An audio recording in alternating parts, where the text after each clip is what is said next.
Bienvenidos a su programa Visión Estratégica, donde vamos a estar abordando los anuncios que realizó el presidente Nicolás Maduro en torno a las medidas a ser adoptadas para impulsar y solucionar todos los problemas que se vienen presentando a nivel económico. Pero antes queremos hacer referencia a uno o varios artículos de investigación que han venido saliendo, algunos hechos por periodistas de Colombia, en torno al contrabando de extracción, específicamente a la gasolina. En estos artículos se menciona a un expresidente de PDVSA, a un exdirectivo de PDVSA, todos de la llamada meritocracia, quienes gobernaron y manejaron la industria petrolera en torno a intereses foráneos hasta que perdieron el paro petrolero de diciembre de 2002 hasta febrero de 2003, y también a un exministro de la Cuarta República. Se habla de que en conjunto con Álvaro Uribe, del expresidente Álvaro Uribe, por instrucciones venidas desde el norte de nuestro continente, se montó toda una infraestructura de acopio de combustible, es decir, el contrabando de extracción no es un hecho fortuito que se da exclusivamente cuando surge y aumenta el diferencial de precio entre la gasolina dentro del territorio nacional y al precio que se vende en el exterior, sino que con tiempo se montó una infraestructura que permite el transporte de todo ese combustible hacia Colombia, específicamente en este caso, ya sabemos, a las islas del Caribe. Se dice que llega hasta Puerto Rico, burlando no sé de qué forma las aduanas, los controles aduanales de la Guardia Costera que tiene Estados Unidos, Brasil, Guyana, pues, Trinidad y Tobago, pero que específicamente llega hasta Colombia, se almacena, va al mercado interno y se reexporta en gran cantidad. Entonces el contrabando de extracción hay que verlo como un problema de soberanía, es decir, hay un conflicto de orden mundial por el control de los recursos naturales. Ya vemos que en el Medio Oriente hay una milicia islámica que no condena el genocidio de Israel a los palestinos, lo que deja mucho que pensar, como mínimo que no es independiente, sino que está en función de los intereses de Estados Unidos, de Israel, de Europa, y que con el apoyo de la opinión pública de esos países está interviniendo en las áreas donde está el recurso petrolero.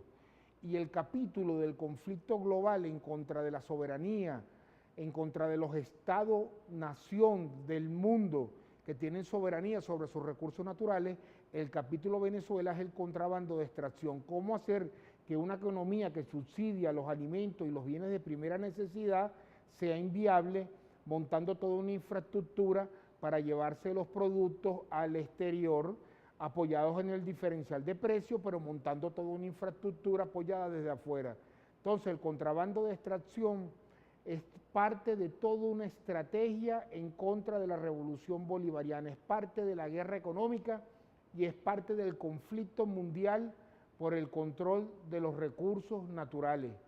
Las venezolanas y los venezolanos tenemos que estar claros, es lo que nos corresponde dentro del diseño transnacional como parte del conflicto por los recursos naturales. Tenemos que tener presente que somos la mayor reserva de petróleo del mundo y el conflicto en el Medio Oriente es en torno al país con la segunda reserva, Arabia Saudita, Irán la tercera reserva, Irak la cuarta reserva, Kuwait la quinta reserva del mundo. Entonces vamos a ver en medio de este entorno los anuncios que ha hecho el presidente Nicolás Maduro. En la próxima lámina tenemos lo que vendrían siendo las 5 revoluciones que componen las instrucciones, la propuesta hecha por nuestro presidente. La primera es la revolución económica y productiva, seguida por la revolución del conocimiento, ciencia, cultura y tecnología. Como tercera sería la revolución de las misiones sociales. La cuarta, la revolución política del Estado, seguida por la revolución de la construcción del socialismo en lo territorial. Entonces vamos a pasar con la primera revolución, la económica y productiva. Se sostiene en la Venezuela potencia para el desarrollo de una economía avanzada con capacidad para satisfacer las necesidades en nuestro país. El socialismo tiene que ser productivo, las empresas tienen que dar ganancias, Es imposible la construcción de una sociedad igualitaria si tenemos empresas básicas que lo que dan son pérdidas y ese nivel se va acrecentando. Es importante llevar todas las cifras a azul.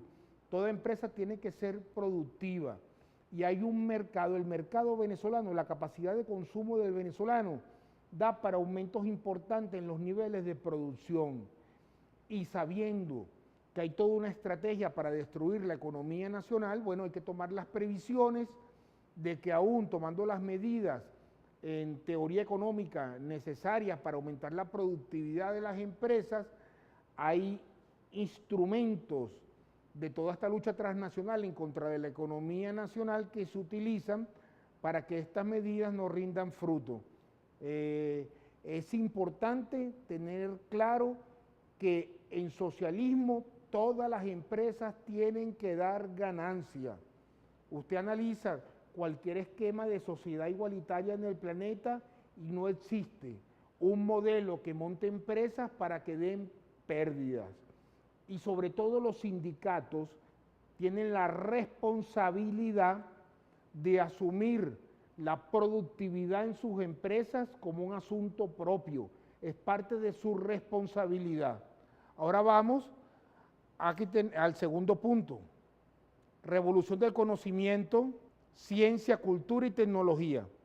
Integrará el desarrollo económico, social y material del país para construir una nueva sociedad que se suma a los preceptos socialistas de unidad y armonía. Ciencia, cultura y tecnología. La ciencia crea el conocimiento básico y la tecnología lo aplica a la realidad. Es decir, ¿cuál es el modelo que nos dejan? El de sustitución de importaciones. Se montaron industrias que no tienen control, que no producen los implementos básicos para la elaboración de los productos que venden. Es decir, importan material semielaborado, lo ensamblan en el país y después colocan en el mercado. Eso es inviable.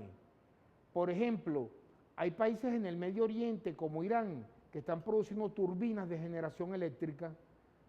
Hicieron como Japón en su época, captaron tecnología de punta y montaron un sector industrial de avanzada que produce turbinas en base a gas y en base a diésel de primera calidad. Entonces, cuando el gobierno iraní establece lazos con los diferentes países, su sector industrial, en este caso es un sector privado, el iraní, que produce estas turbinas, va con tecnología propia y es competitivo con respecto a tecnología de otras regiones del mundo. Y por eso, una de las razones del conflicto contra la República Islámica de Irán. Nosotros debemos ir a un esquema parecido al de Japón, que adoptó, aprendió tecnología de punta que implementó en sus sectores industriales y la mejoró. Entonces tenemos que pasar del sistema de sustitución de importaciones, que como su palabra que la palabra final, importaciones, en vez de sustituirlas, lo que hace es transformar la importación de bienes elaborados por bienes semielaborados. Eso es inviable. Tenemos que producir en función de nuestras propias materias primas y toda la cadena integrada de producción en el país. Es el único esquema posible. Para eso la ciencia y la tecnología es fundamental y la cultura, porque vamos a crear un modelo, estamos construyendo un modelo socialista con identidad cultural, con nuestros valores tradicionales. Ya regresamos con su programa Visión Estratégica, analizando las decisiones anunciadas por el presidente de la República, Nicolás Maduro.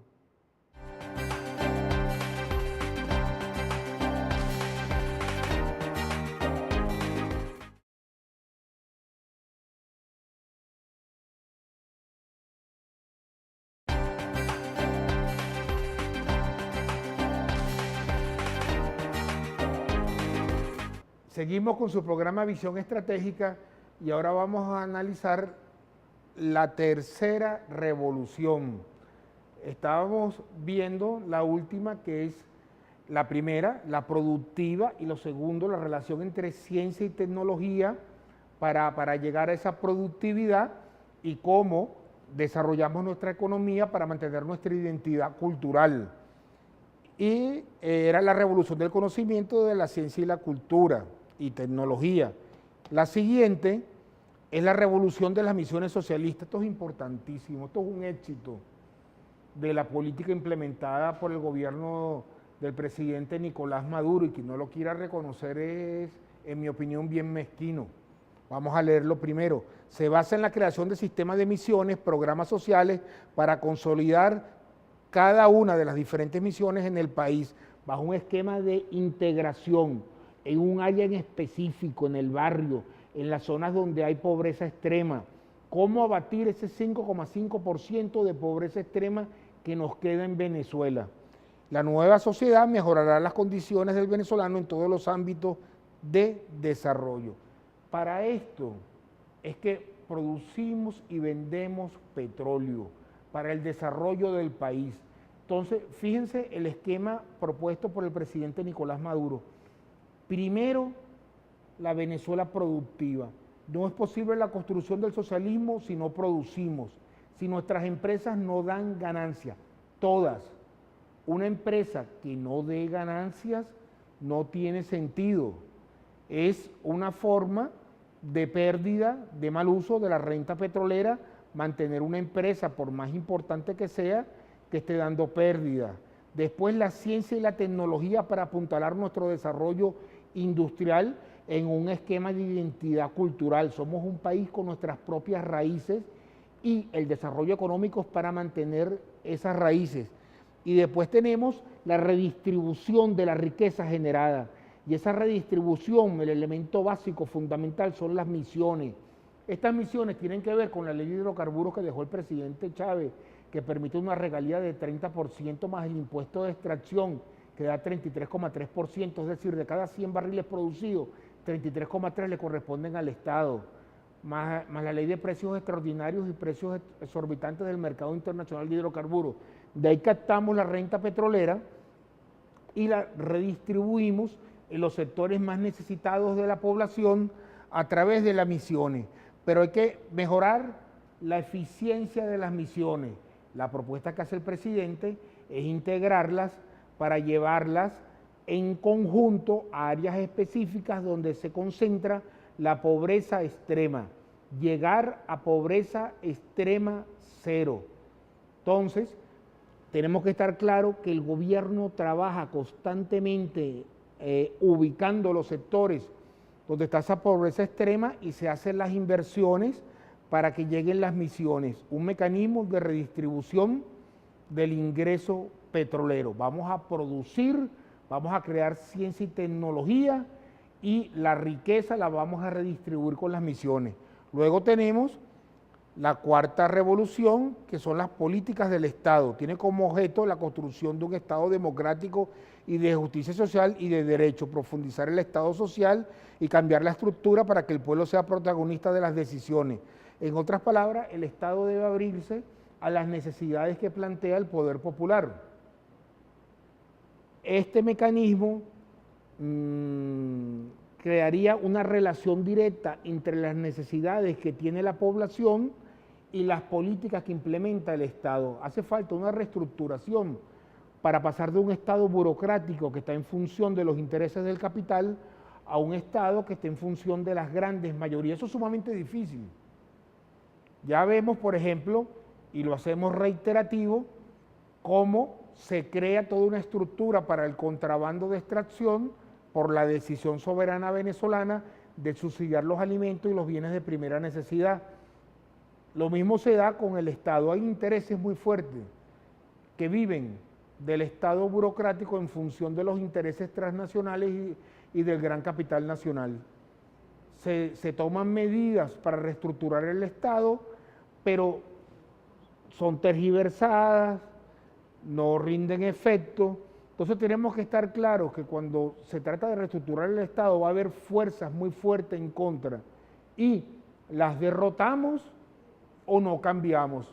Entonces esta cuarta revolución es fundamental para que las necesidades del poder popular permeen al Estado en la toma de las decisiones que se requieren.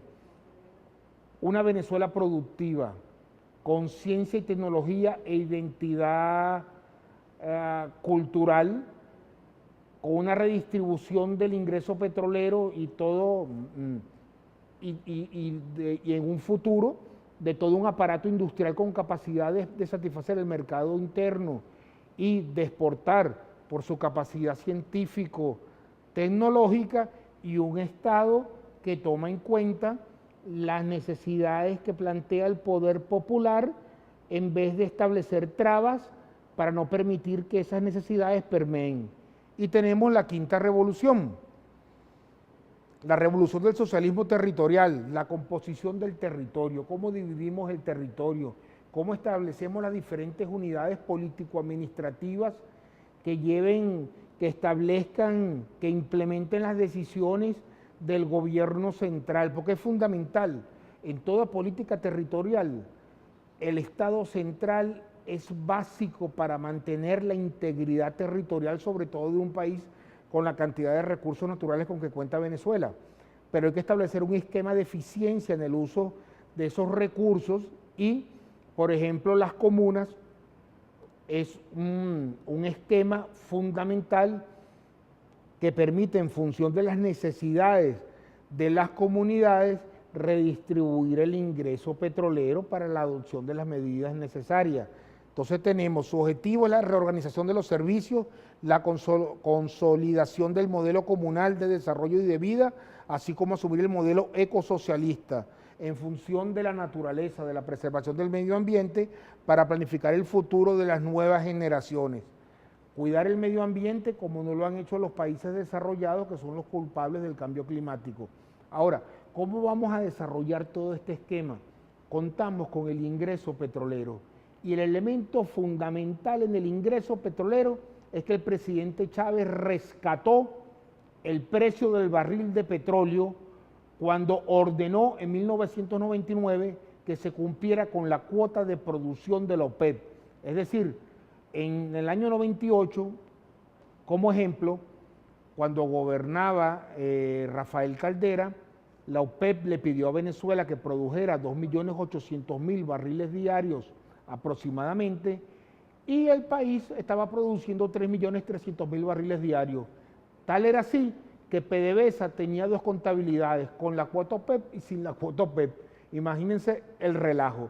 Eso derrumbó el precio del petróleo y Venezuela subsidiaba las economías desarrolladas, las economías más ricas del mundo. Se fortalecían por el regalo del petróleo que hacía la meritocracia petrolera y los gobiernos de la Cuarta República.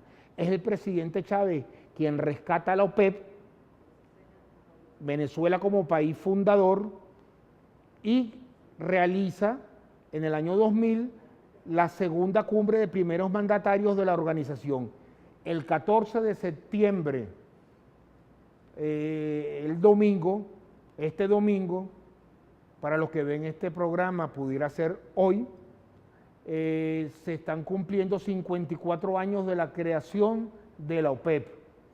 Pérez Alfonso, Juan Pablo Pérez Alfonso, como ministro de Minas e Hidrocarburos de la época, primero fue a la cumbre de países árabes de petróleo en el Cairo, se reunió con Al-Maliki, el ministro de Petróleo de Arabia Saudita, en secreto se reunieron, Al-Maliki vino a Caracas, siguieron las negociaciones y del 10 al 14 de septiembre se reúnen los países que fundaron la OPEP, Venezuela, Arabia Saudita, Irán, Irak y Kuwait, y el 14 de septiembre de 1960 se funda la organización que ha significado la transferencia de países ricos a países en desarrollo, la transferencia de recursos más grande de la historia. Entonces es fundamental que las venezolanas y los venezolanos comprendamos lo que ha significado la OPEP y la importancia de las relaciones con cada uno de los países miembros para que haya un precio justo por el recurso que impulsa la economía nacional.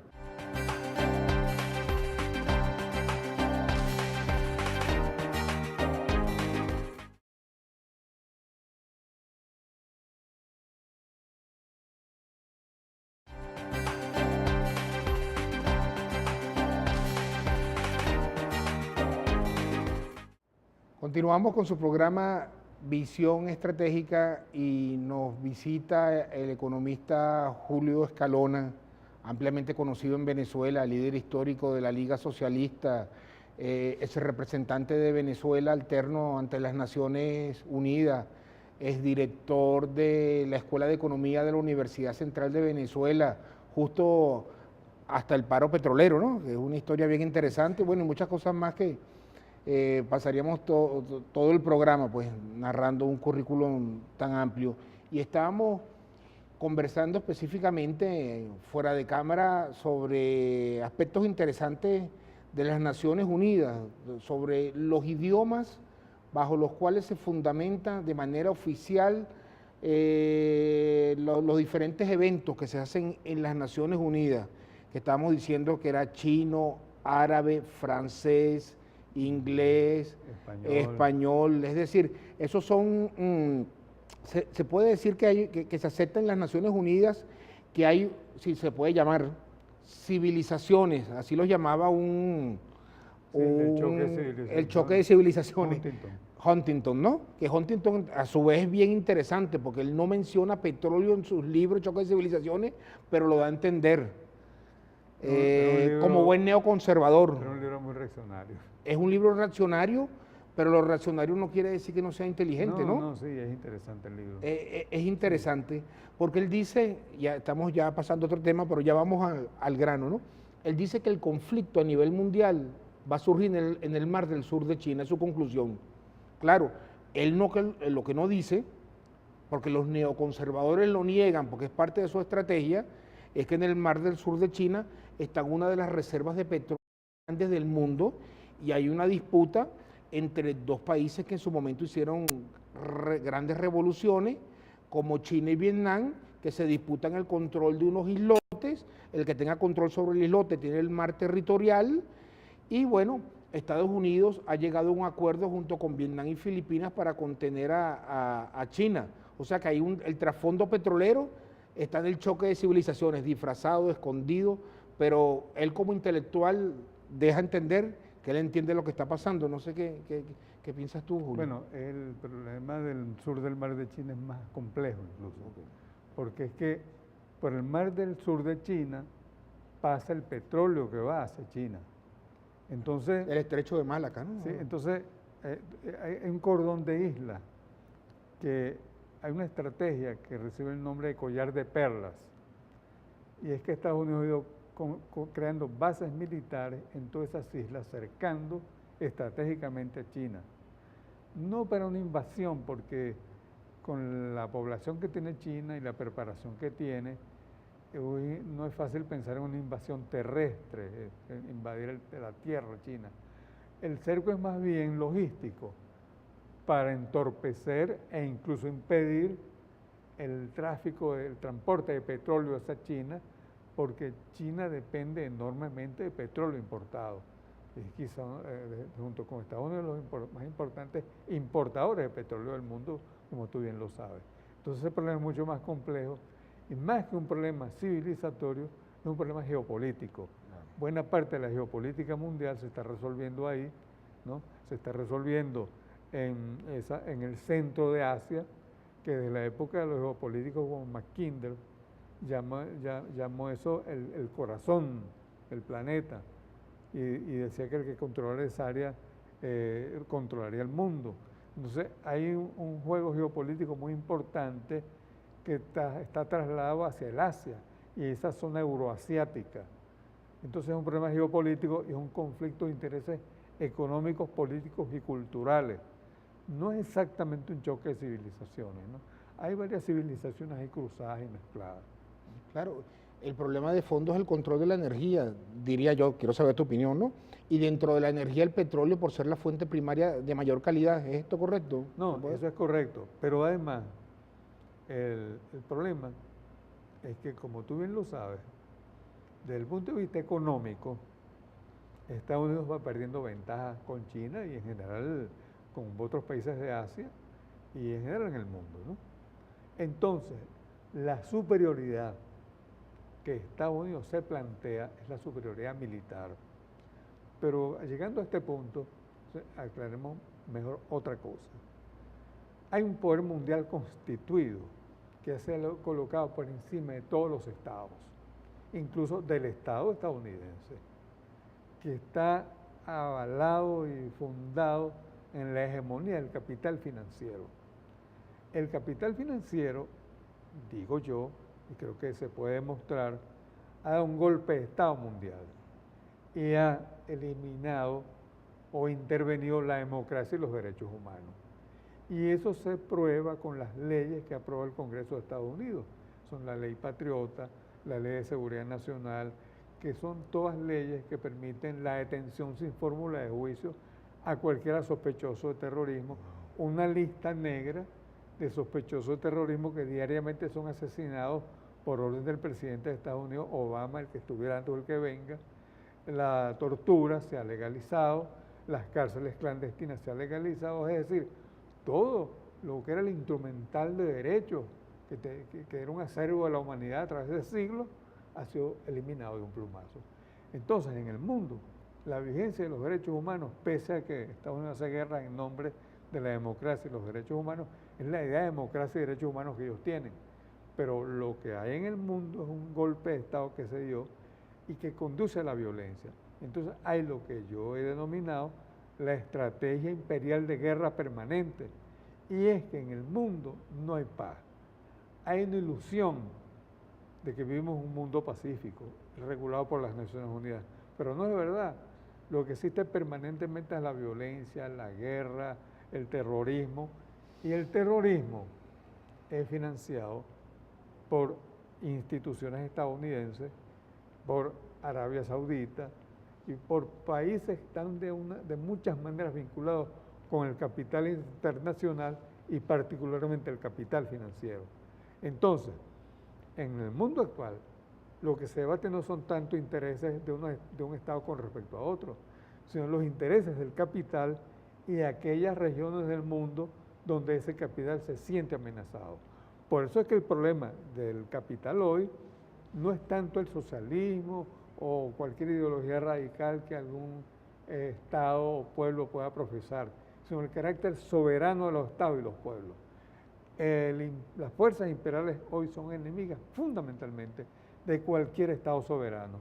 Por eso la agresión contra Libia, contra Irak, contra Siria y contra Irán, contra Venezuela, contra Cuba, Bolivia. Cualquier país soberano del mundo está en peligro. Y ese es el problema hoy. Claro. Y si nosotros vemos la composición de las empresas dentro de lo que son las bolsas de valores, lo que ocupan como las que tienen mayor peso son las petroleras. Y el valor de una petrolera está en función de cuántas reservas certificadas tiene la compañía, pues son años de producción y volumen, ingresos a futuro traídos a presente. Y la OPEP acaba de sacar un cuadro donde dice del 2003 al 2012 se han consumido fuera de la OPEP 146.900 millones de barriles y solo se han descubierto 10.000 millones. Es decir, hay un agotamiento acelerado del petróleo. Entonces el capital, siguiendo tus palabras, el capital transnacional requiere tomar control de las reservas petroleras sin importar la figura que tenga el Estado-nación que ejerce la soberanía. Entonces, ahorita al regreso, Arabia Saudita está manifestando que ellos también son un objetivo de este grupo islámico que extrañamente no ha condenado el ataque de Israel sobre Palestina. Entonces, nos gustaría que nos comentaras a ese respecto. Ya regresamos con su programa Visión Estratégica.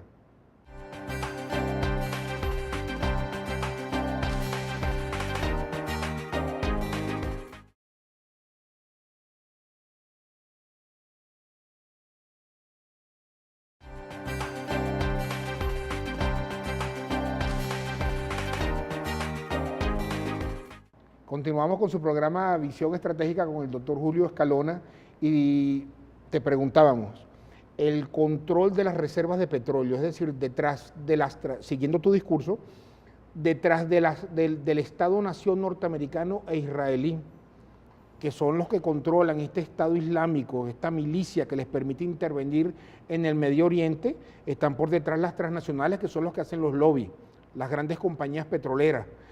Se puede decir entonces que el elemento fundamental del conflicto que se presenta en el Medio Oriente y también Venezuela es el agotamiento del recurso petrolero y la voluntad, la determinación, la necesidad de las transnacionales para salvaguardar sus intereses de obtener este recurso. Bueno, sí,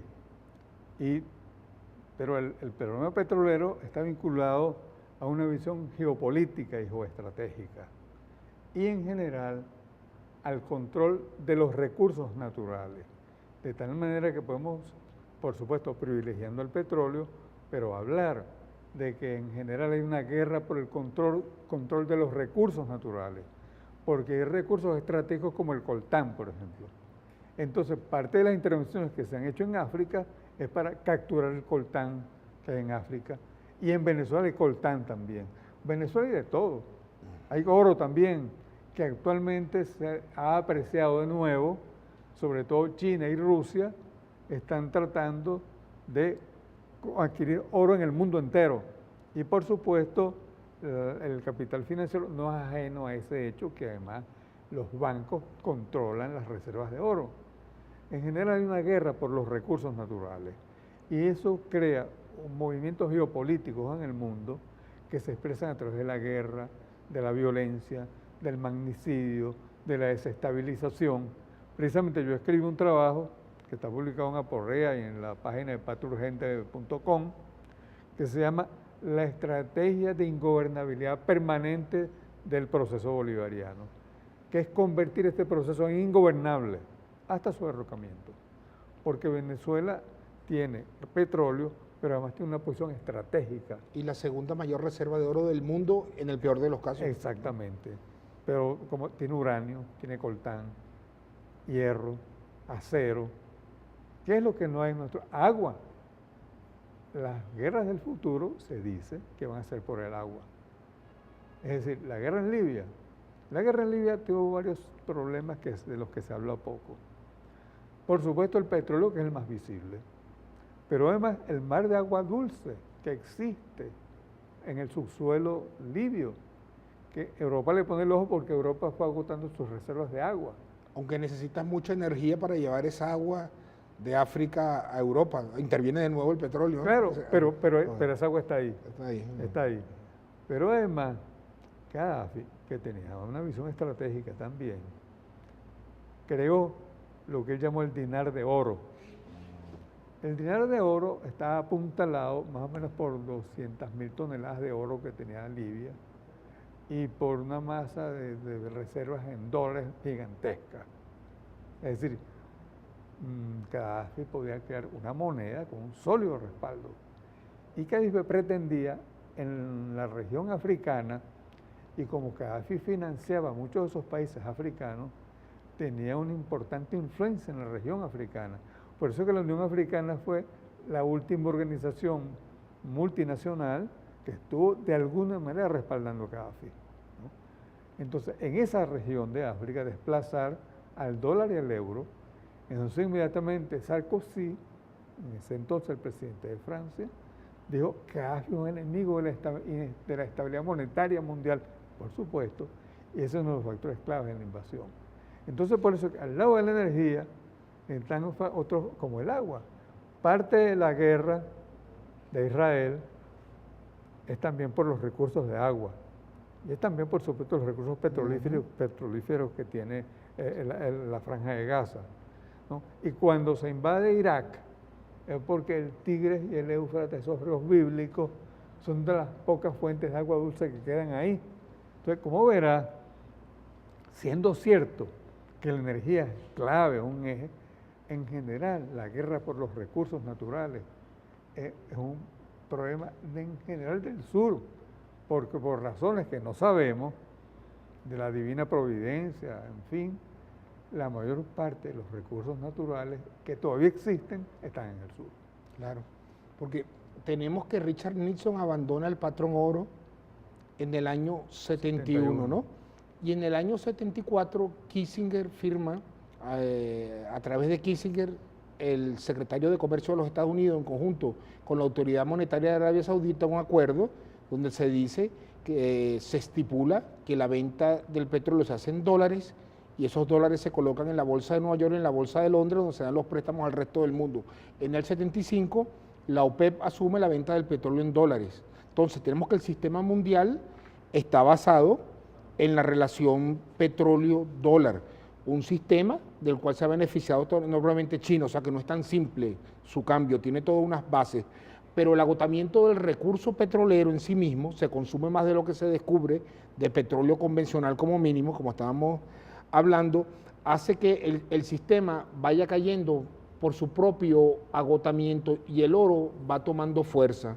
Entonces, este conflicto, pudiéramos decir, te pregunto, después del petróleo hay un conflicto abierto por el control de las reservas de oro y en el Plan de la Patria hay una propuesta de montar una planta de refinación de oro en el estado Bolívar, sacamos el oro del Callao y en vez de llevarlo a Europa para refinarlo, hacemos los lingotes con 99,9 grados de pureza y los metemos en bóveda de Banco de Central y vamos apalancando el Bolívar, cosa que también ha hecho Arabia Saudita. Por eso yo insisto en Arabia Saudita, porque he visto que es uno de los países que más ha incrementado sus reservas de oro, al igual que China, Rusia y Alemania, también tiene una cantidad gigantesca de reservas de oro. Entonces, ¿cómo estamos en nuestra visión estratégica en relación al oro, su relación con el petróleo? ¿Qué medidas deberían tomarse? Mira, hasta donde yo sé, y subrayo esto porque puede ser cosas que no sepa, pero no siento que en Venezuela se le esté dando la importancia geoestratégica que tiene el oro. Porque buena parte de nuestros problemas, ahora el presidente Maduro tomó una medida que fue unificar las reservas. En ese programa de unificación de las reservas hay que contemplar el incremento sostenido de las reservas en oro, ¿no? Ecuador volvió a los mercados internacionales. Y volvió a los mercados internacionales por una vía, digamos, relativamente innovadora de cómo solicitar crédito. Porque el Fondo Monetario Internacional, como bien lo sabemos, pone condiciones muy rigurosas y leoninas para avalar créditos. El fondo no solo concede créditos, pero lo importante es que los bancos, para conceder créditos, buscan el aval del fondo. Y el fondo pone condiciones leoninas que destruyen a los países. Ecuador volvió al mercado de capitales internacional por la vía de dar garantía en oro. Dando la garantía en oro se libra de las condicionalidades, porque la condición es, bueno, si no pagas, pierdes tu oro, pero si pagas y aprovechas el crédito productivamente, después regresas. Eso fue lo que se le exigió también a Carlos Andrés Pérez en el año 89, ¿no? Eso Coloca fue. tus reservas de oro, la va fuera de Venezuela y es la garantía del préstamo, ¿no? Claro, él lo hizo, solo que como el endeudamiento de la época de Carlos Andrés Pérez, de la época de Luis Herrera, y cuidado, si hoy también, no ha sido un endeudamiento responsable, porque se supone que tú te endeudas, ¿no?, como particular o como institución pública, porque con ese capital tú lo vas a reproducir de tal manera que te permita pagar los intereses, el principal, y obtener desarrollo. Si eso se cumple así, no hay problema con la deuda. Es decir, es legítimo endeudarse, ¿no? Es decir, nadie podría volver a la época que no se endeude nadie. No, el problema es que si la deuda no es sostenible, sostenible significa que si tú adquiriste esa deuda para un emprendimiento productivo X, ese emprendimiento productivo tiene que dar ganancias suficientes, claro, para pagar los intereses, pagar el principal y obtener un excedente. Si no es así, entonces tú lo que estás es hipotecando al país. Y con ese endeudamiento, Carlos Andrés Pérez se creó una hipoteca sobre el país que todavía la padecemos, ¿no? Y lo mismo pasó en la época de Luis Herrera. Por eso que fue una medida muy importante del presidente Chávez retornar esa reserva de oro al Banco Central, ¿no?, para precisamente protegerlo de cualquier embargo internacional, ¿no? Porque las de Libia se puede decir que las embargaron con la invasión. Bueno, se las robaron. Se las robaron. Se las robaron, vamos a decir claramente. Claro.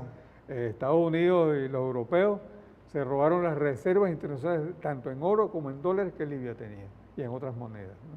Entonces, esa invasión le fue altamente beneficiosa, ¿no?, porque por una parte destruyeron un Estado soberano, como el Estado libio. Por otra parte, tomaron posesión del petróleo y del agua. Pero por otra parte, se apropiaron de millonarias reservas en dólares y en oro. Pero además, destruyeron a un país, lo hicieron inviable como Estado, como nación.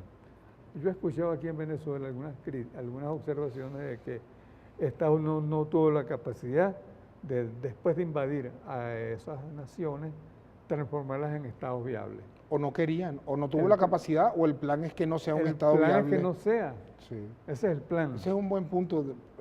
Ahorita cuando regresemos, además de Libia, Irak, como demostraciones del resultado de lo que traen las invasiones occidentales, nos gustaría también, pues tenemos unas preguntas por encargo, Bueno, está bien. sobre la petrólea del Táchira, tu visión, y sobre todo, cómo veía Jorge Rodríguez Padre la nacionalización del petróleo durante Carlos Andrés Pérez. Ya regresamos con su programa Visión Estratégica con el economista Julio Escalona.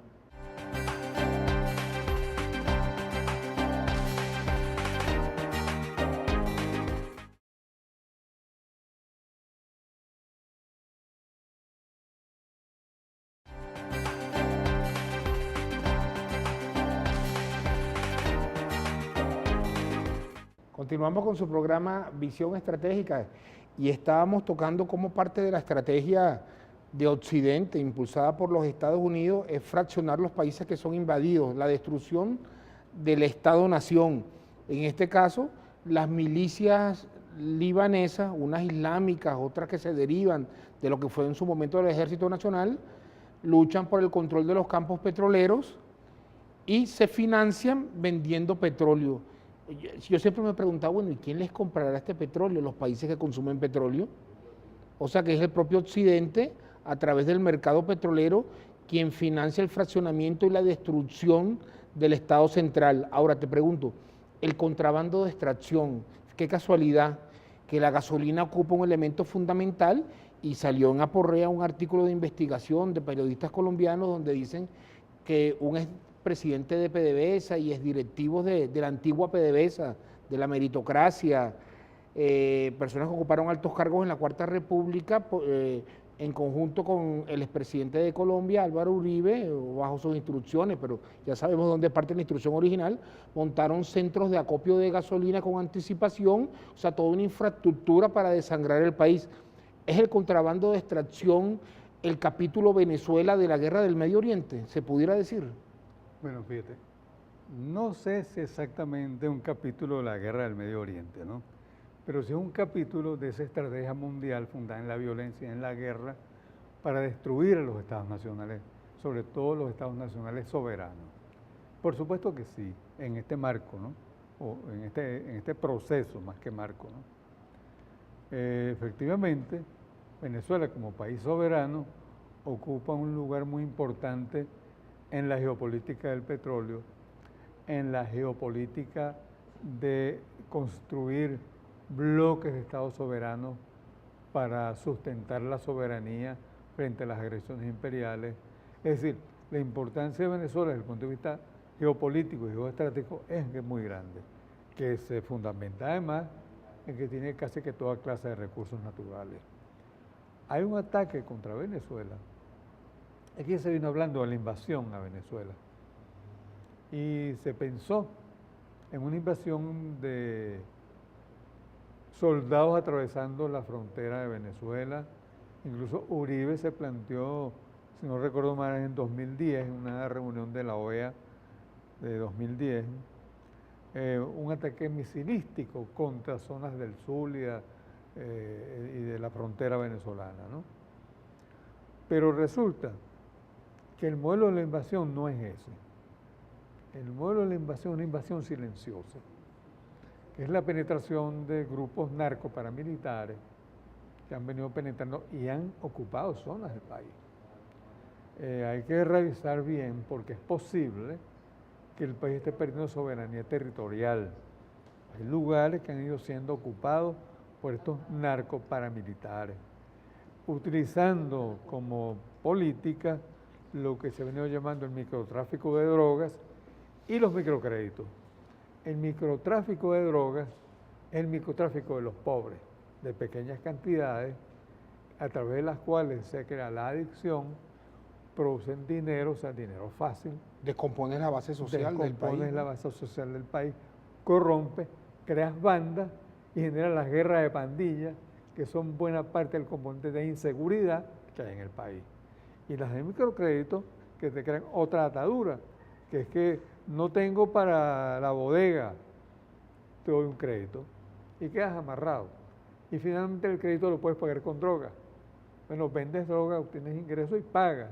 Hay toda una red, que son redes sociales, ¿no?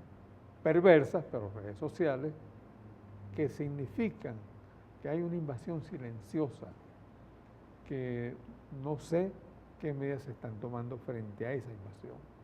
Ese es un serio problema de seguridad. Eso se une, por supuesto, con el problema de la frontera. El problema es que nuestra frontera con Colombia es muy larga, muy extensa, no ha sido suficientemente protegida, hay muchos problemas de complicidad, de corrupción que complican la situación, y nuestra frontera podemos decir que es un área caliente, ¿no? Y que podría calentarse más si los narcoparamilitares, los contrabandistas, que sin duda detrás de ellos está esta gente que tú mencionaste, lo que se llamó la gente del petróleo, y está el señor Uribe, si deciden reaccionar con violencia, podría, ojalá que no, y si hubiera madera aquí tocará madera para que eso no ocurra, puede plantearnos una guerra de guerrilla ahí en la frontera, ¿no? Para golpear a nuestra Fuerza Armada que está ahí protegiéndonos, ¿no? Ellos han corrompido, aparte de esa fuerza, han chantajeado a otros con las amenazas contra las familias, contra los hijos, han usado todas las armas mafiosas, ¿no? Que combina, que te doy dinero, te quito la vida, mato a tu familia, te vuelo la casa, etc. Entonces, es un problema muy complejo y tú estás señalando como la punta del iceberg, porque eso es verdad. Eso es un atentado contra nuestra soberanía. Eso no es simplemente el capítulo del Medio Oriente, porque esto es más complejo. Allá habido guerras directas, invasiones. Aquí hay más esa invasión silenciosa, entre otras cosas, porque el presidente Chávez creó un cordón geopolítico de protección de la revolución bolivariana, con la derrota del ALCA, con la creación del ALBA, con la creación de UNASUR, de Petrocaribe, de la CELAC. Ahí hay un tejido geopolítico que hace difícil una invasión a Venezuela. Es más que todo ese tipo de provocaciones, golpes en la frontera, esa invasión silenciosa. Entonces, este es un problema más complejo, ¿no? Porque la invasión, es claro, te invadieron, pues hay una guerra, pero aquí hay una guerra que es lo que se llama las guerras de baja intensidad.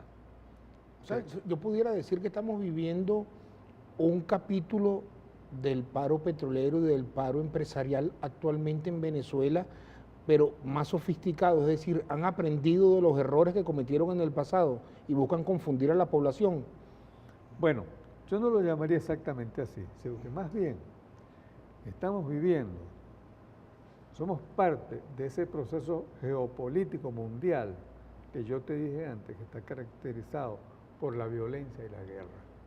Es decir, la estrategia mundial es destruir a todos los estados soberanos, es apoderarse de los recursos naturales, como tú bien lo has dicho, e implica entonces vulnerar a todos los estados soberanos.